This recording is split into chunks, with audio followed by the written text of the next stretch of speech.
Favorite anime to voice and why? Well, like I said, I think it's Takato Digimon because it was my first, but it was so long ago.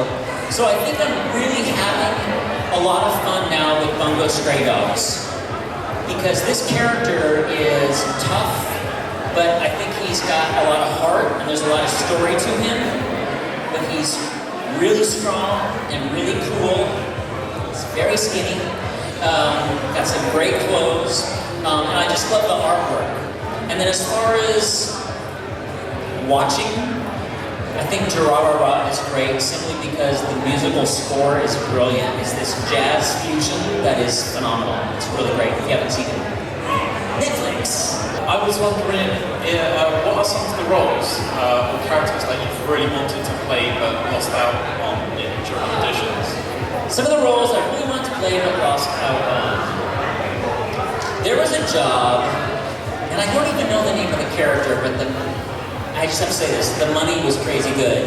They did a remake of Sonic the Hedgehog. And I don't know, who is Sonic the Hedgehog like partner or nemesis? Do you guys know? Was that? Yes, I think it was that. And it was this close, and you guys, it was a crazy job. It was recording every single day for like a whole year. Insane, but I didn't get that much. That was a disappointment. And the other thing that was kind of sad is that the most recent installation of Digimon was supposed to bring Takato back, but they ended the series in the US before they got to those episodes. So I was going to be able to like bring Takato back as an older kid and stuff, and that didn't happen. So, you know, but there's always another job, there's always another opportunity. And there's more no's than there are yeses. That's the nature of the business. Is it hard not to laugh doing the Monokuma voice? No, it's very easy.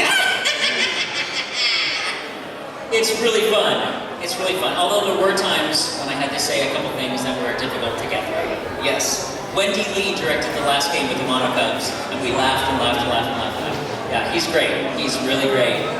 So with that, I will leave you guys with It's Punishment Time! Thanks, London! Video game experiences. So, as I said before, maybe I didn't say it.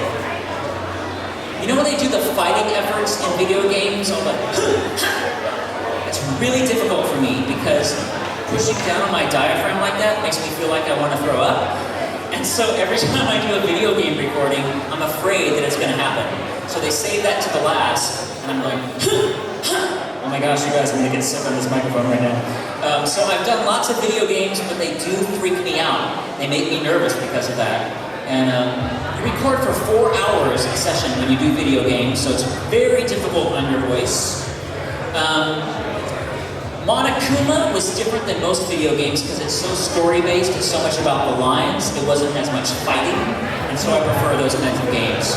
And I've done tons of Naruto games, a couple Digimon games, and then, you know, the silly fighter games where you're fighter pilot number 8. I've done plenty of those.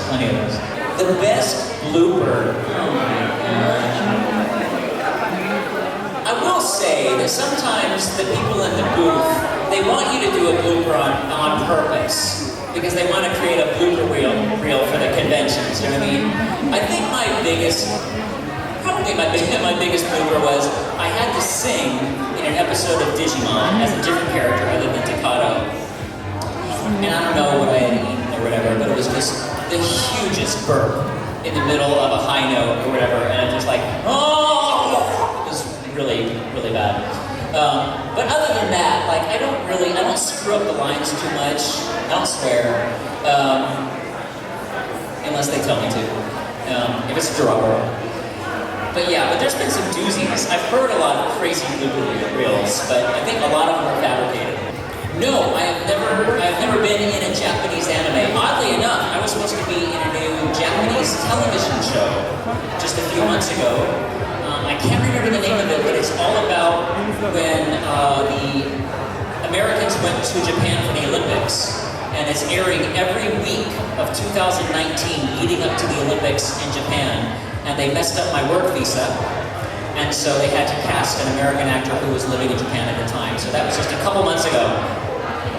It's very disappointing. But no, as far as anime, I've never done that, but I would love to. More than that, I just want to go to Japan. That would be great. Do I hang out with the people that I work with outside of work? Never. What's really weird is, Bleach went on for 10 years or whatever, and Naruto went on forever. And I went to a convention last year, I think. I met a couple of actors that I had worked with for 8 or 10 years and had never met before. Isn't that weird? I think the only person that I really hang out with, or used to hang out with, was Mary Elizabeth McGlynn, who was the director of Digimon. And that's because we worked together at Universal Studios for so many years. But yeah, it's a really kind of strange, solitary world. We go in there, we're by ourselves, and that's it. As opposed to shows like Family Guy, The Simpsons, where they record it like a radio play. They're all in a room together. And those are fun to do, but not very common. He's ready. On the subject of recordings, do you prefer being the first one to record for that character, or dubbing, say, the Japanese? It's a great question. First or towards the end? It's interesting, when you're the first person, sometimes characters have to sing, like they have to sing happy birthday, or depending on what's going on in the episode.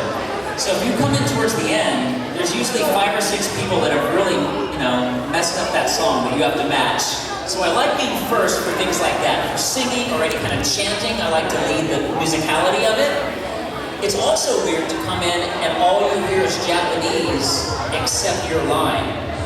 So being the first one is difficult in that respect too. So I don't know, it's really different. Maybe it depends on the show. I've never really thought about it. It's one to consider for the future, I suppose. Yeah. The other thing is, at the end of our session, if we finish our lines early, we have to do walla. Do you guys know what walla is? So it's all the extra stuff, like it's in TV too, so you're watching a movie that takes place in an airport. It's all the background noise. It's like, baggage claim in aisle 3, or pick up in aisle 4, or people in the restaurant. It's called walla. And there's groups that do that, walla groups. But in anime, they typically have an actor, when he's done with his session, go through the whole script and do, guy number 3 gets hit with boulder, or, old woman falls downstairs, and you add all those voices in on top of your regular job. And if you do the beginning of the series, you have to do most of those voices, and I don't like it. The Japanese language is a lot different than my... Yes, so the translations, right? Yeah. Localization. So that sometimes really affects a show, especially a comedy, because there's colloquialisms or jokes in Japanese that don't translate to English. So we have to come up with a joke that kind of fits the flaps, fits the world, fits the characters, that makes sense as well in English. And sometimes it fails terribly, and you can kind of see when the translator is really struggling to fit words into the flaps and all that stuff. But yeah, sometimes it doesn't work. There's also great translators and bad translators. So, I don't like it. It's a difficult job. I would never want to do that. Like, I mostly do Turkish subtitles for Gundam shows as well. Translating Japanese and Turkish are quite... translating Japanese to Turkish is not a lot more less challenging. So yeah. Oh really? Yeah. Japanese to Turkish? Yeah. That's really funny. I do another job. I actually do quality control for movies and TV. So before you see the movies, I've watched that movie about 150 times. I just finished watching Detective Pikachu about 100 times in every language.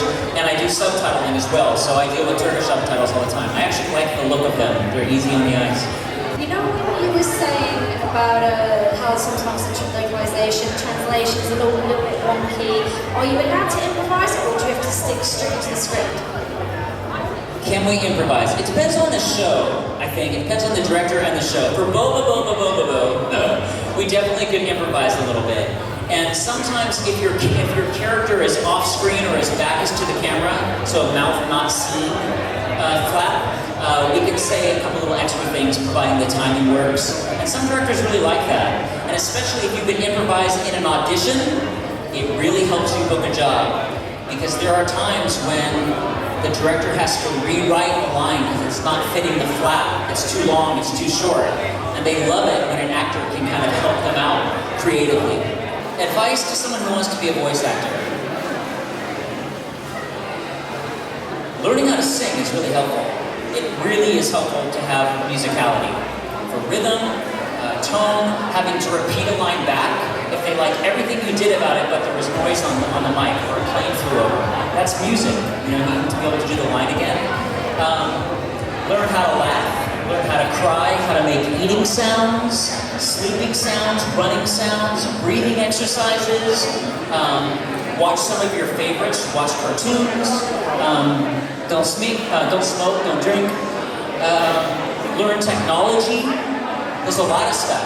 And first and foremost, you can take an acting class, an improv class. You know, you don't seem like you're shy, which is awesome. And I'm telling you, every person in this room could say the same line, and it's going to be completely different. Because what you do is only you. Even if you're trying to sound like someone else, it's going to be you. And that is your own power. You know, so something that you want to do, I say go for it. And don't take no for an answer. No just means not this way. As I said before, if someone closes the door in your face, go through the window. I'm telling you to climb through someone's window. That's what I'm telling you, Seth. How old are you? 10?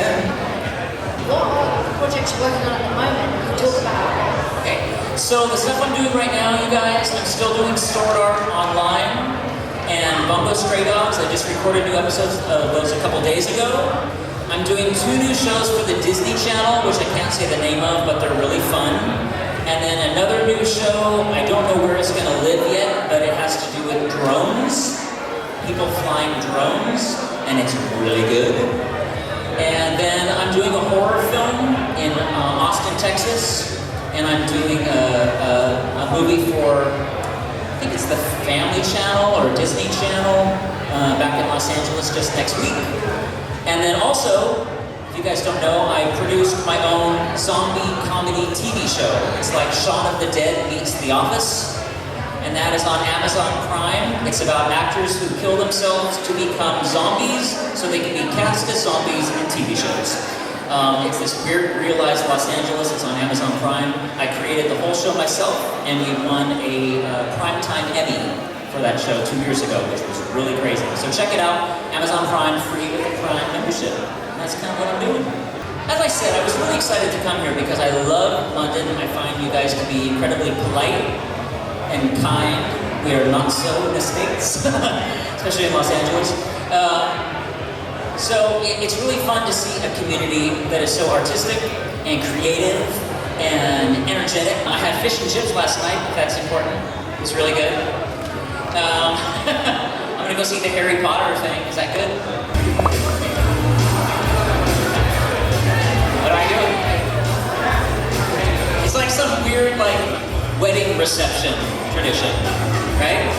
Hey, now we make the groom dance with a 360 video camera. Baby shark, baby shark, baby shark.